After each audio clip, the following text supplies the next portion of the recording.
Do you have to forgive someone to heal from trauma? This is one of the questions that comes up a lot as it relates to PTSD. Let's talk about it. I'm Jonathan Pishner with Apex Counseling. I'm a trauma therapist, and this question comes up so often that it's really worth giving some time to. Do I have to forgive someone who harmed me in order to heal? Now, the reason this question comes up is usually because people have been told this is so, not even necessarily by therapists. Sometimes people are told this through their maybe religion or through their families or through other people, other sources. You can find this on the internet fairly easily if you Google it, like you must forgive to heal. And the reason this is worth talking about is because there's a nugget of truth to that, but it's far more complicated than just yes or no. So if we're going to address the question in its usual form, do you have to forgive someone in order to heal and move forward?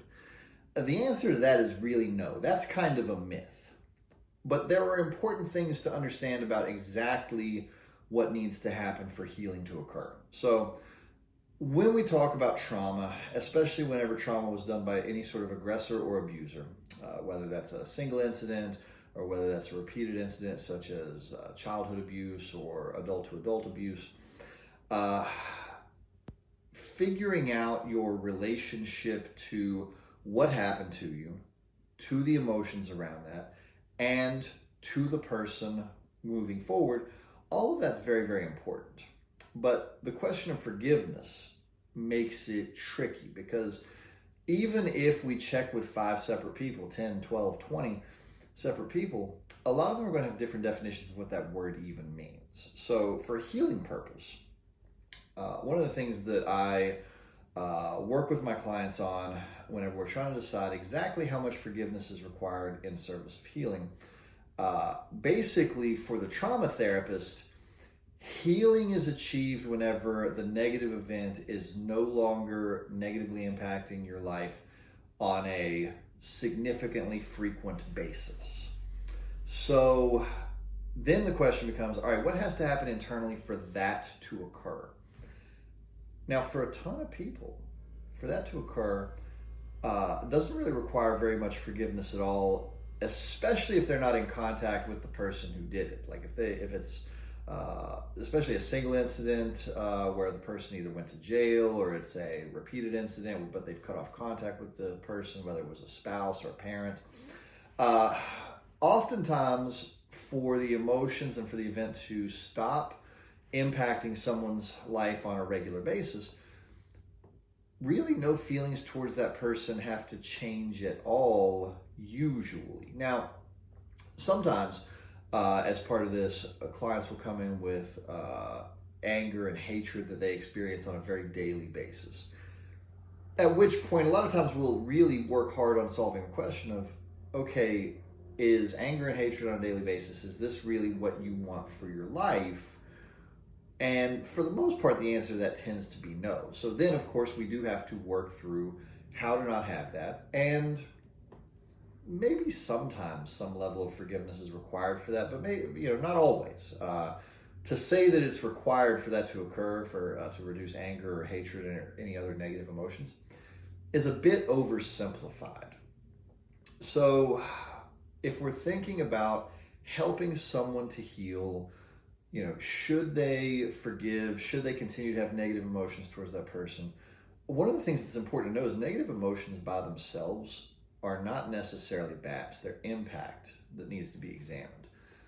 As a good example, if you were abused by, say, a spouse, you've separated from them and they've not really changed at all. If you went back to that situation, you would be right back in an abusive situation. Anger may not be so bad because holding on to that anger may be keeping you from going back to that spouse. And if we're working through trauma therapy and my client and I determine that that really is helpful, in this case, the anger is a protective factor. Attempting to forgive may actually put the person in a more dangerous situation. So as you can see, as we talk through this, it's much more nuanced than just like, do you have to forgive to heal or do you not? It's really, what are you trying to achieve in your daily emotional life? and what needs to happen internally to make that occur. But if somebody's experiencing tons of anger against a person who's, passed away, or they're certainly not going to be able to harm them anymore, then my question to that person, if they were my client, would be, well, is this benefiting your life to have this on a daily basis? Is this anger doing something useful for you, or is this just sitting inside and making you feel bad? And usually it's the second one, in which case we would say, well, okay, we've got to find some way to reduce this anger. Do we have to do that through some level of forgiving someone, or can we achieve it some other way?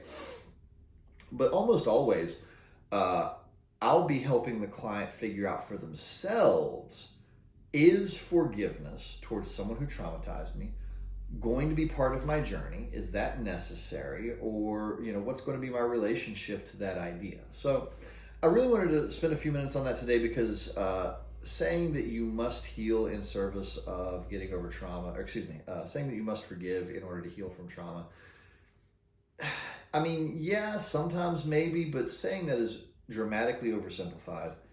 And it's also oversimplified to say, no, you don't have to forgive to heal from trauma. But both of those are a little too simple. It's really a much more complicated and nuanced question. But always, the key thing when we're looking at it from a clinical perspective is figuring out how to make sure the trauma is not impacting daily life, making sure that it's not impacting life in any sort of significantly regular basis.